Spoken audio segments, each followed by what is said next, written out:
welcome to the Love, Listen, Talk, Repeat podcast. I'm Wendy Capewell, your relationship specialist, and this podcast is all about things relating and affecting relationships. I'll be interviewing guests who are experts in their profession, learning more about what they do and how they help others. In some episodes, I'll be sharing some insights and tips of my own. So settle back and enjoy.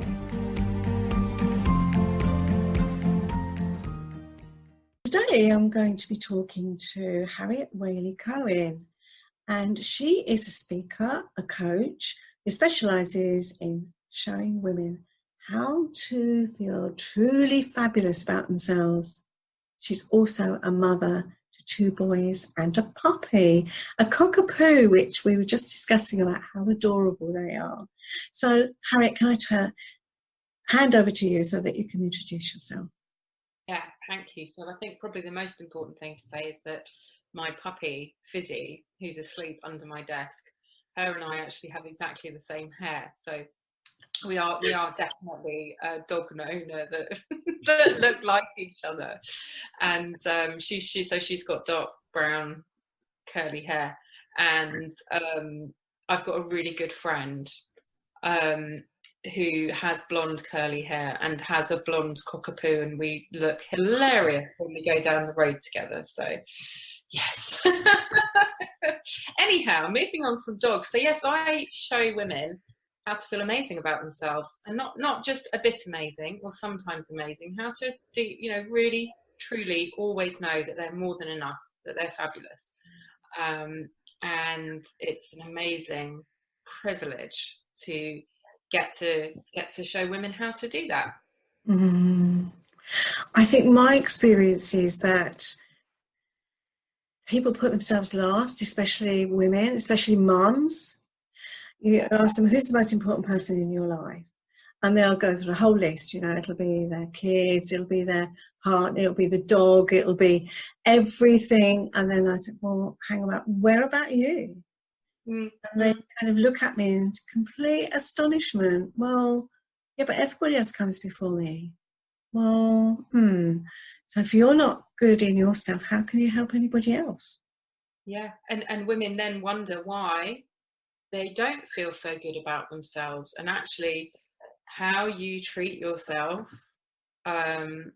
will define, as well as how others treat you, but largely how you treat yourself will define how you feel about yourself. And if you imagine having a small child that you were in charge of, and you put everyone first, everyone's needs, they were bottom of the pile, most of the time their needs didn't get met.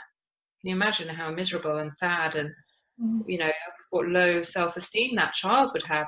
Yet when it's yourself, somehow it's hard to see it that simply, but it is that simple. It's partly conditioning, isn't it? Partly societal conditioning. But I think it has to change for women to stop being so dissatisfied and burnt out and all of that. Definitely. I could totally agree with you.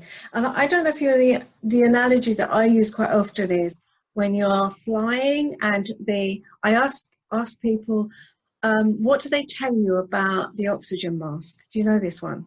Yeah, put your own mask on first. And when I ask people why do they ask you that? I don't know. Or they'll say, put it on the children first, and get them to think about it. And so why would we put it on first? Because we need to feel okay, we need that oxygen, we need that care, that nurturing to be able to help anybody else. Yeah. That's right. I love that analogy. And they go, oh, right, okay. Okay, so tell me, what is your recipe for someone to feel amazing about themselves? What recipe would you suggest? What is that fabulous formula that you work with? Yeah, well, I do have a recipe for people to feel amazing about themselves, and it has 3 components. And the three components are love and grace and clarity. And love is to do with everything to do with how you treat yourself. And it's about what you eat, what you wear, the way you talk to yourself, the way that you touch your body, everything, absolutely. The products that you use, about everything. The underwear that you wear. It really is about everything. What are the messages that you send yourself about your work? So the first, that is love. And I always say, self-esteem is an action. You cannot think your way to a new way of feeling and acting about yourself. You just can't. You can sit there and think, I am worthy, and say mantras until you're blue in the face. But if you don't believe them, there's another little voice in the back of your head saying, what a load of rubbish. So self-esteem is an action. So it's about loving action. And the second quadrant is about how you teach others how to treat you. It's about how you operate in your relationships and take really radical personal responsibility for how you're treated. And I like to think of Michelle Obama here, utter gracefulness, queen-like gracefulness, where if somebody wasn't treating you right, or if you needed to put up a boundary or whatever, you would do it so gracefully that the other person would think they'd been hugged. They wouldn't realise they'd just had a slap on the wrists. And it's also about learning how to receive, because as women, like you said, giving.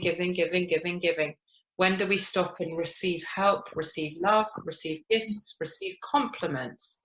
And learning to receive gracefully is really important in terms of showing others how to treat us and showing ourselves the kind of treatment that we're worthy of. So that's the grace part. And then there's clarity. Yeah. If I could stop you before you move on to that, because I think there's a really important message you gave out there, because I think so often women don't like accepting help. They can't accept help gracefully. Yeah. And they say, oh, I can't ask, I've got to do it all myself. And I think so many women get caught in that one. So, yeah, I just wanted to kind of bring that up. It's such a thing, isn't it? People think it's a sign of weakness. People think it's a sign, it'll send off a signal that they're not good enough. Whereas actually, if somebody else turned around, someone that you really loved and cared about, a friend, a family member, and said, oh, I need a bit of help with this thing, you'd be delighted to help. You wouldn't sit there going, what, my sister is deeply inadequate, she's asked for help, or my friend is, a complete loser. You'd go, oh, of course I'll help. Yet when it comes to us asking, we run all these stories in our heads, don't we? Yeah. It's a failure. I should be able to do this stuff. It's I've got to be the best. All of that stuff just keeps going round and round in our heads. We have to be everything to everybody. Yeah, exactly.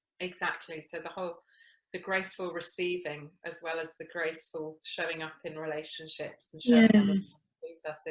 And I thought it was such an important thing before we moved on, because I thought that's so important. Absolutely. Couldn't agree with you more. I did an exercise at one of my meetups earlier in the summer, and to help women learn how to receive compliments, and everyone was just like, their skin was crawling. You could see they were sitting there while all the other women on their table were saying these lovely things, and some of them were just like, oh. But it's really important to receive. It sends such a message, because when someone pays you a compliment, oh, I love your dress, and you go, oh, this old thing, I got it for a £5 in Primark 10 years ago. It doesn't exactly encourage people to give you more compliments, and it's running yourself down. Yet we do it all the time, like it's a badge of honour. And if you pay someone compliments and they back them away like that, you don't want to give them more compliments. So the better we can receive, the more we will receive. Yeah, and I often remind people that if they were to be given a gift, which is what someone's giving you, is a compliment is a gift, would you actually throw it back in their face and say, what, I bought that whole thing? You wouldn't. No. Exactly. So, yeah. I mean, we could do an entire year's worth of podcasts on each of these categories. So I do see it's quite hard to just go, oh, it's this plus this plus this equals feel fabulous, you know. So there's love, how we treat ourselves, grace, how we show up in our relationships with others, and then there's clarity, which is about knowing exactly who you are and what you stand for, and operating in the world from that place. So knowing your values, your political beliefs, your ethical beliefs, absolutely all of that, really deeply knowing who you are, and then showing up with total clarity and saying, no, I will not eat factory farm chicken. No, I will not wear makeup that's been tested on animals. No, I will not, whatever it is. Or yes, I will go to that rally. Yes, I will volunteer at whatever group because it really matters to me, the future of the planet, whatever it is. And perhaps about looking at your career and saying, is this aligned with who I am? Am I actually happy to work for an organisation that makes profit from whatever it is? Or actually, ethically, that doesn't sit right, because the more that we act in alignment with ourselves, the better we feel about ourselves. And when we cross our own moral boundaries, even if it's just a little bit of a time, it chips away how we feel about ourselves. But that's where that clarity piece comes in. And I know for myself, I lost myself as a very young person. I was trying to please my parents and be what I thought they wanted me to be, and then trying to please teachers and trying to please my peer group. I didn't know who I was in the end. I didn't know who Wendy was, and it was really quite scary when that came to that realization of what I'd been doing, and just not knowing who I was and trying to be what I thought others wanted me to be, because that's, you don't know what others want us to be, so you're trying to be something that you're second guessing. But I really lost myself. I was just a people pleaser, and it was horrible. Yeah. It's clarity of who we are. I call that abandoning ourselves, you know, when we abandon ourselves.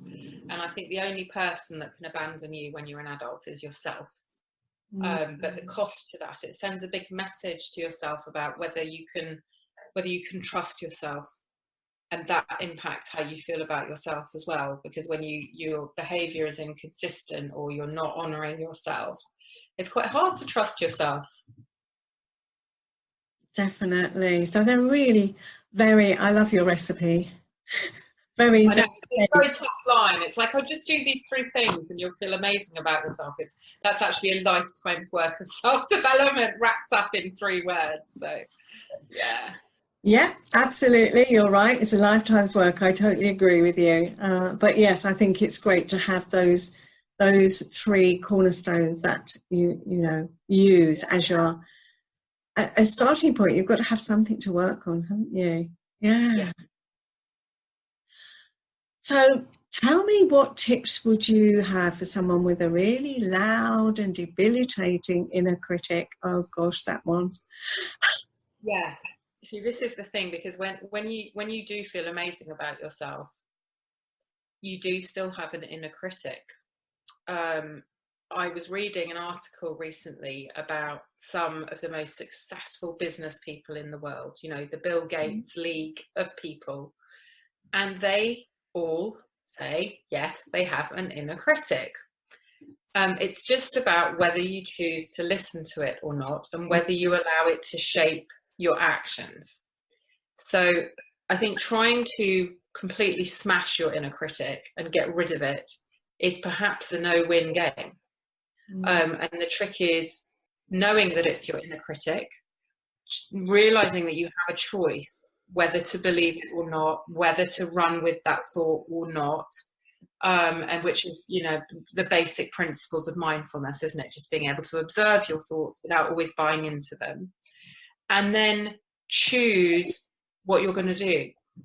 Choose what you're going to do next. When your inner critic says, don't apply for that job promotion, you'll never get it, why would they even want you, blah blah blah blah blah, what do you do with it? Do you listen to it and never progress, never ask whoever out, never wear the special dress, never try anything because you're going to fail anyway?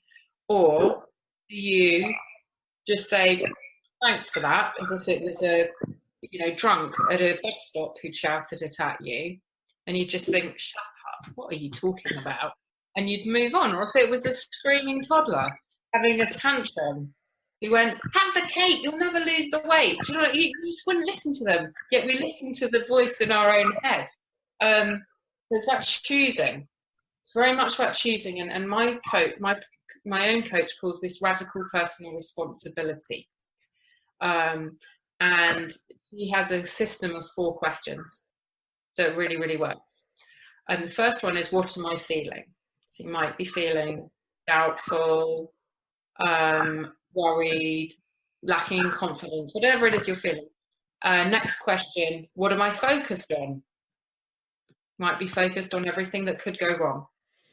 Might be focused on all sorts of negative things. Next question, what would you like to feel? You would like to feel excited, confident, happy, positive, enthusiastic, whatever it is you'd like to feel. What focus would serve that? And it's a very different focus. And Sandra, my coach, she describes training our minds as a bit, she calls it the ego puppy.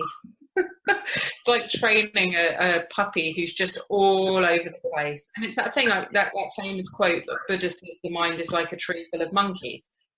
I don't think any of us reach a state of complete nirvana where we don't have an inner critic, we don't have random thoughts, we don't have, it's just about going, well, what do I want to focus on? And taking responsibility for focusing on the things that will take you in the direction that you want to be in.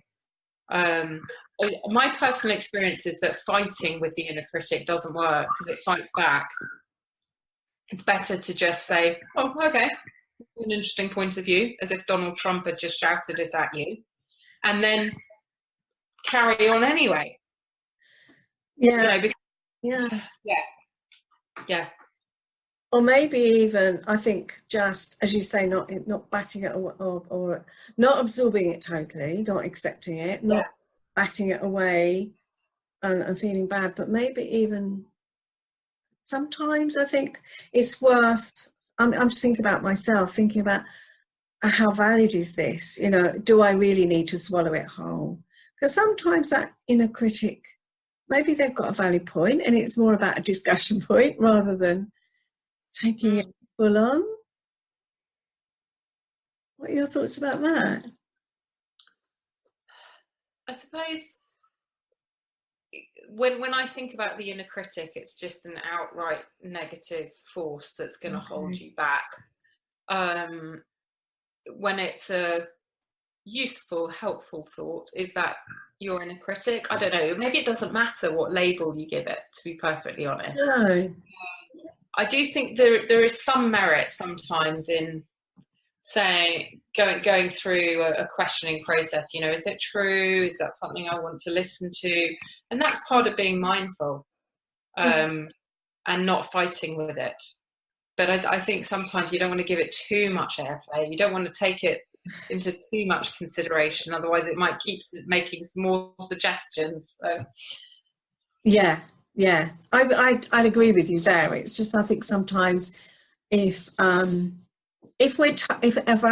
inner critic says, who do you think you are? Why do you think you can't apply for that job, for example? Why do you feel you can't do that thing? Then if you just bat it away and say, well, of course I can, there's still that trepidation in there, and that, well, why should I believe it? Whereas maybe if we say, well, what grounds have I got to believe this? Well, what's the evidence that I'm not good enough? Maybe that kind of thing, rather than just bashing it away, because then I wonder whether, I think sometimes we need that evidence to kind of show us whether it's right or wrong. And what would happen if I applied for that job and I failed? I agree with you, not giving it too much airspace, but I think sometimes that conversation sometimes could be useful. And I'm just wondering. It can be. There's some really good processes out there. The one that springs to mind is Byron Katie's questions. I'm sure you've come across them, that she writes about in so many of her books, where you take a statement like, there's no point even going to the gym because I can never lose the weight and blah blah blah, whatever your belief is, and you do pick it apart, and then you look for facts, and it's a beautiful process, and one that I sometimes use in workshops and things, or send her books to clients. So I think it does absolutely have merit, but there are times when you can just say, oh, bugger off. What a load of old rubbish. Yeah, and I think if it's the same old story that keeps coming up, I think then you've got to say, be gone. I've had enough of you. Look, usually it's like a broken record, isn't it?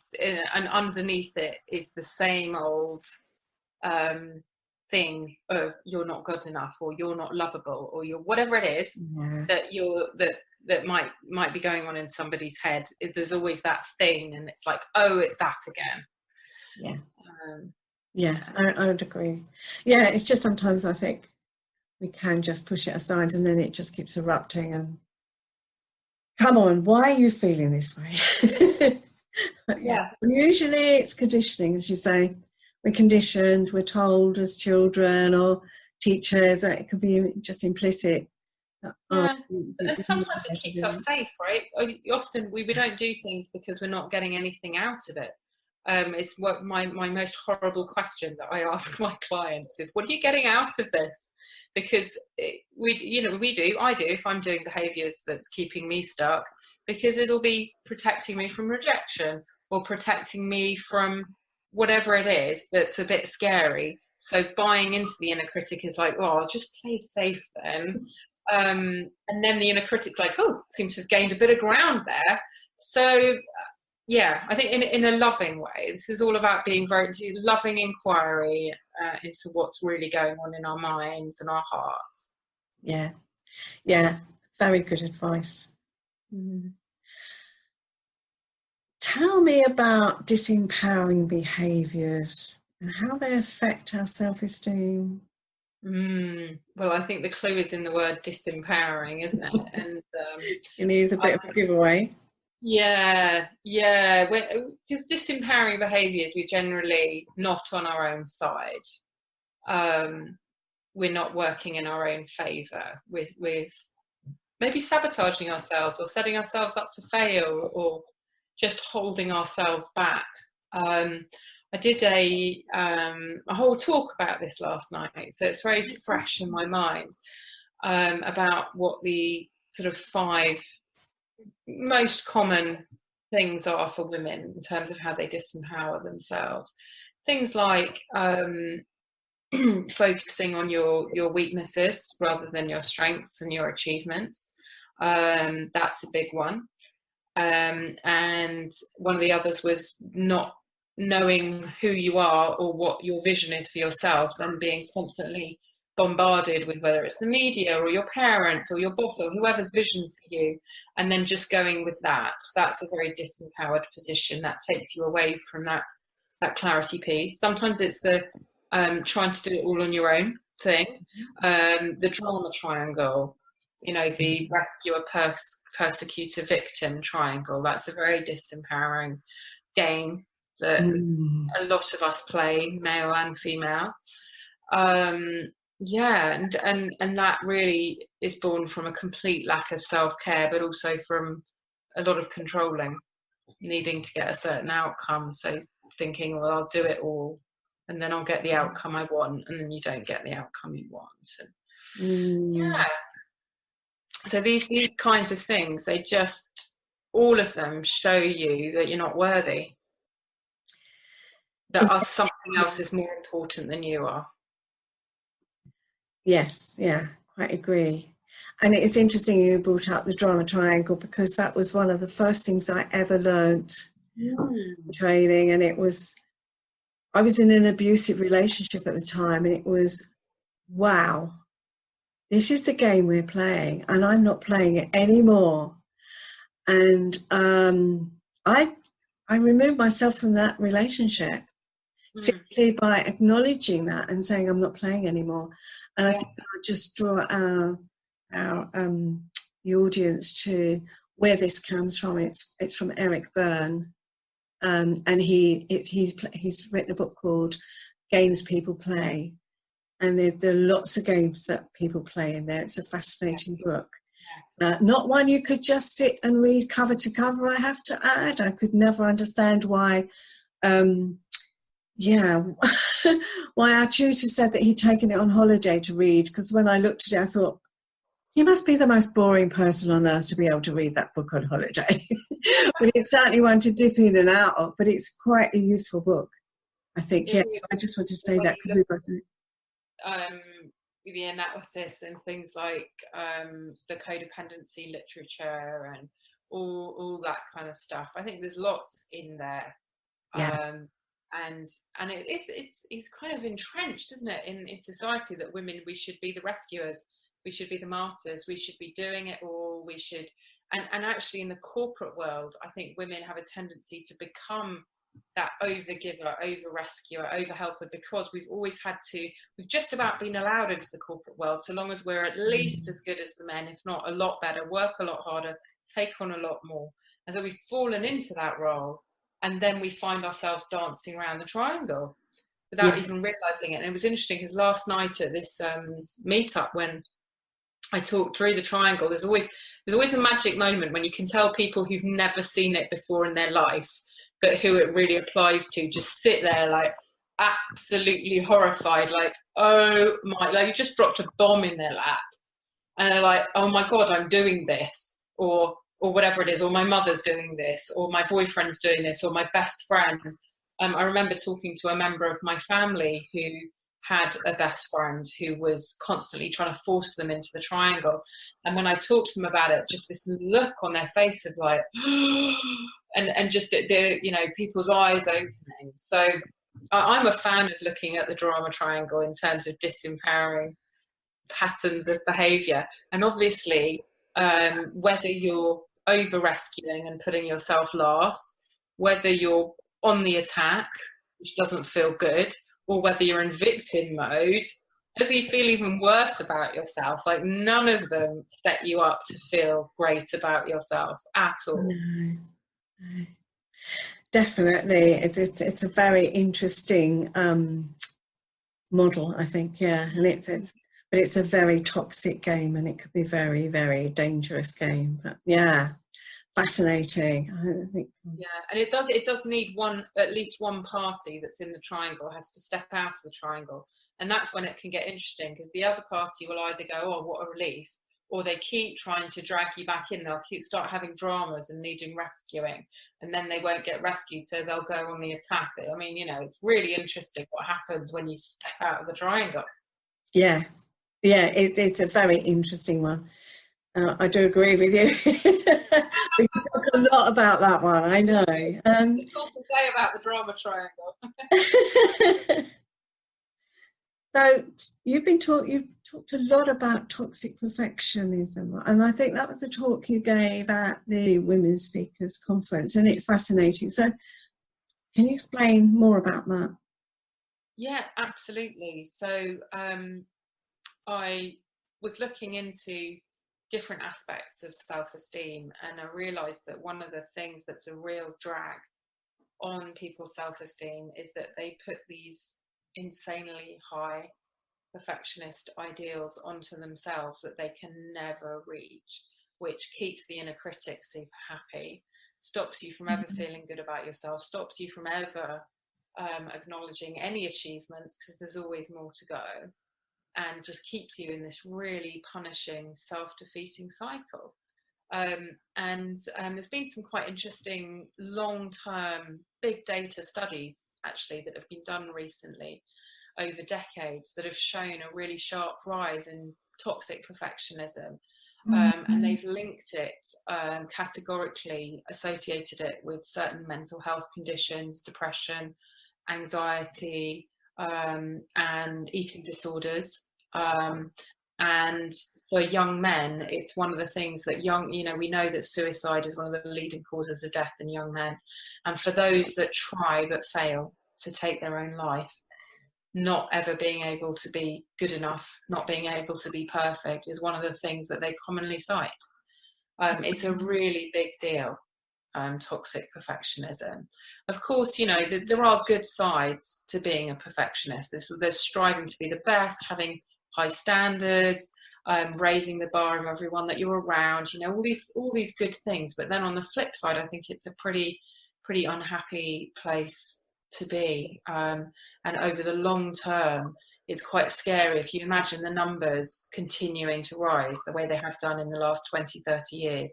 I think we see them accelerating. I think something's got to be done about it, which means tackling the root causes of it.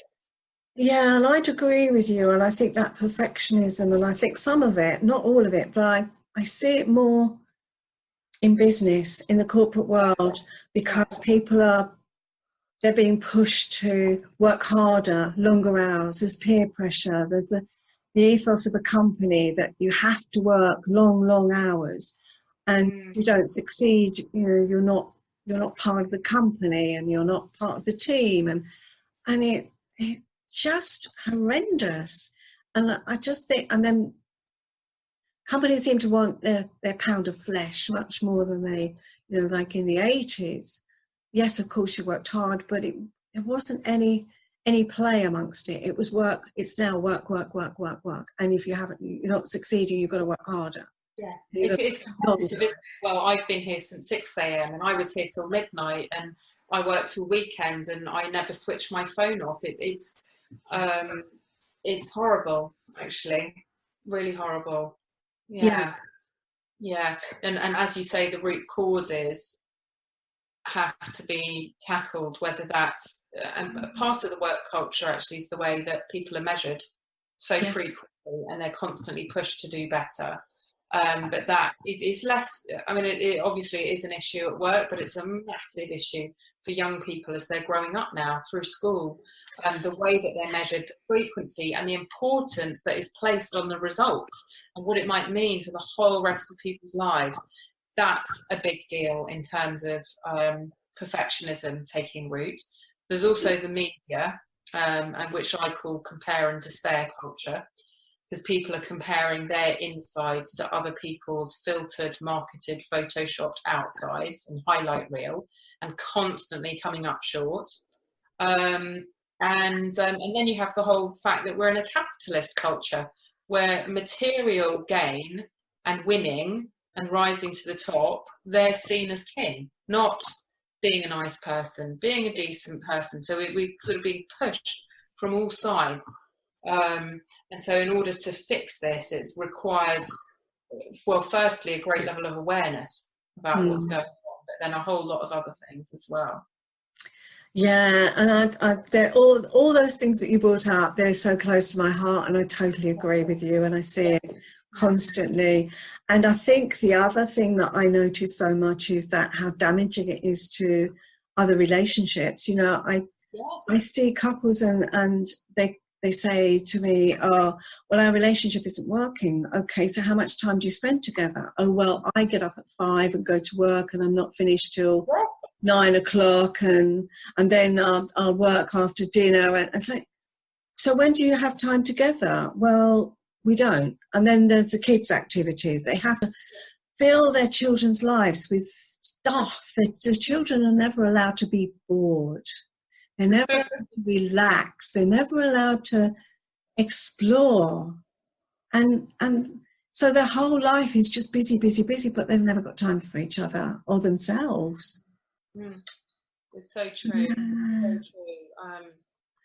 I don't know, my children are frequently found up a tree, so my children are often allowed to get bored. And what I love about that is they have such active imaginations, and it's one of the things people comment on often is that they can make fun out of thin air, literally. They'll just create some imaginary game or something, which is wonderful. And yeah, I'm not a fan of scheduling them to within an inch of their life, just because, I mean, I find it exhausting, quite apart from anyone else or them, but I've always thought it's important for them to just... They don't learn to be creative, they don't learn to problem solve, they don't learn any of that, and they then learn, which I think again is in this culture, that you have to be entertained. You know, you have life, you know, just switch on the TV and you'll be entertained, or your phone or whatever else. It's for you to be entertained. It's something.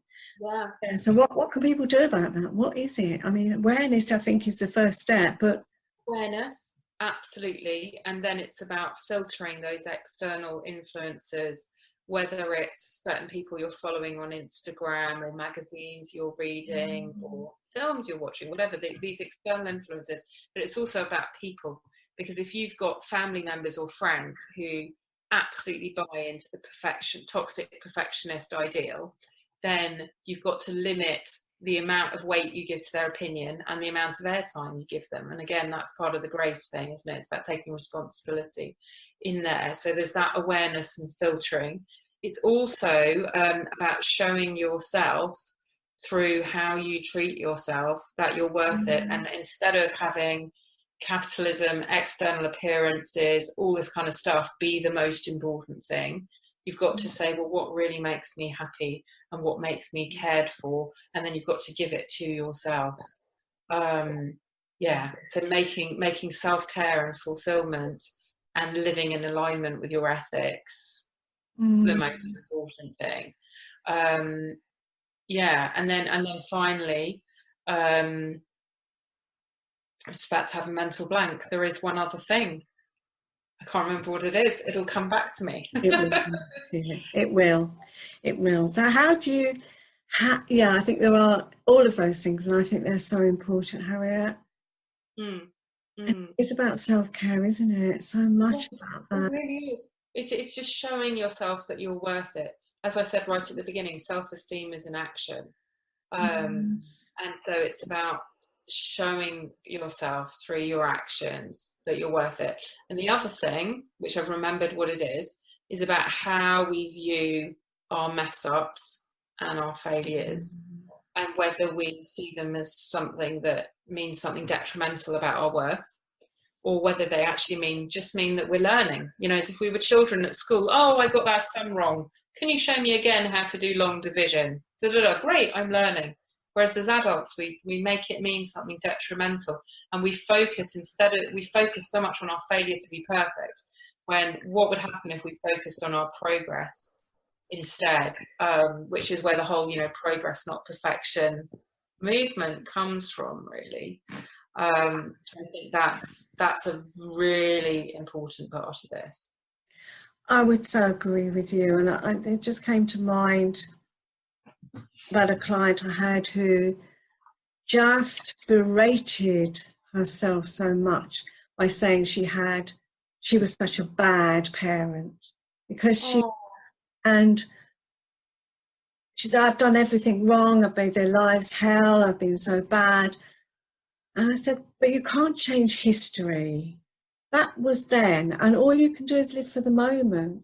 And if you feel that's something you could change that would be more meaningful or better, then that's all you can work on, and take those small steps. And living in the past and just beating ourselves up for what we screwed up on, really, if you're going to stay with that, it's not helpful, is it? It's saying, okay, I could have done that better. What could I learn from that? And I think that was something I hope that she could take away. Definitely. I mean, I remember when I was first putting together my talks on perfectionism, and I always, before I do a new talk, I always show my slides to my kids, because they are the harshest critic. And when they saw the progress not perfection slide, they were like, oh, what's this about? They got all excited about it. And Eddie, he was 8 at the time, he was like, yes, Mummy, because like they tell us at school, when we get things wrong, it doesn't mean that we're stupid or anything, it just means that we're learning, and we just have another go. And we would never learn if we didn't get things wrong. And when we all celebrate when we get things wrong. And I was just like, that's gold dust, because we forget that. Totally. Totally. We're just in this culture of you can't make mistakes, you've got to get it right. And I think the other thing is that I notice so much that if we're hard on ourselves and we feel we can't make mistakes, then we set that up for other people. So we can't be kind to others either. exhausting. We criticize everybody else around us. It's so painful. It's so painful. When I had one person, and I did a whole series of corporate talks on this, and one person who just sat there and went, I am that boss. And they had this big light bulb moment of what it must be like to have them as a boss, where nothing's ever good enough. It can always be better. It can always be improved. Just exhausting and really soul destroying as well, because nothing's ever appreciated, because it's always that 1% that's not quite right. Yes. Very destructive in relationships, whether that's personal or professional. Yeah. And I think also then what we do is, because we're so spiky and we're so expectant and so demanding, that we then attract the wrong kind of people into our lives, because they're going to be just as critical and so harsh, and they're not, that we don't get those warm, friendly, fuzzy, warm people around us who are positive and good for us. We just end up endorsing our feelings. That's my sense anyway. Yeah. Because we're going to criticise something that we can't. No, that bit where I said you've got to start filtering the people who buy into it if you want to from it. Yeah. Wow. So how do you suggest that people start and end their day to start feeling good about themselves, or keep feeling good about themselves? Yeah, well, I think there's lots of things you can do. In the morning, I think it's a really good idea to journal. This is, in fact, this is what I do. I'm going to share what I do because it works for me, and hopefully there's something in there. But when you journal, you get rid of that top layer of chatter in your head.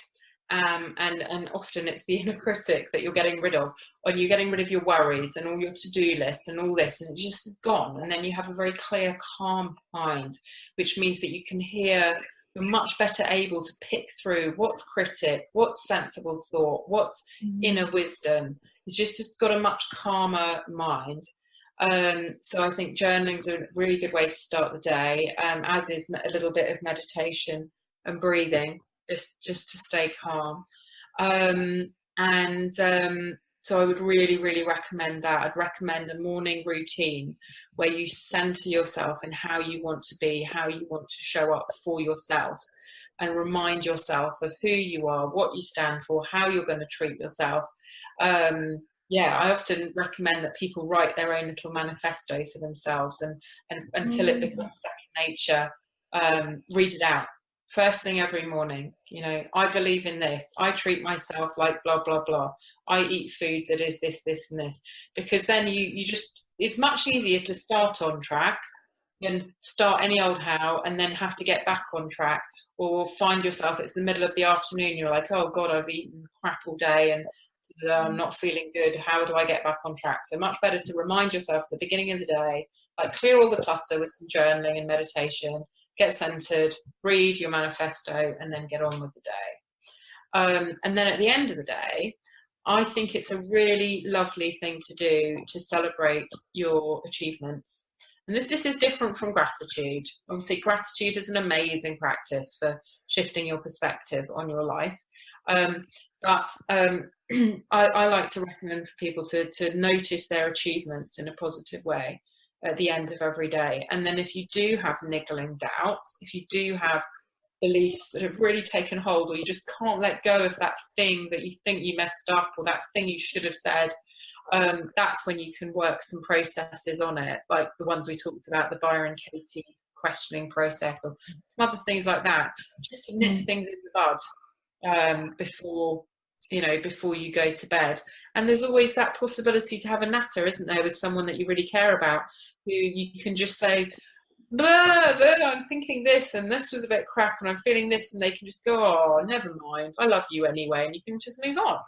So I think there's lots of things that people can do to start and end their day that will support them with feeling amazing about themselves. But the bottom line is, it's all about consciousness and being deliberate.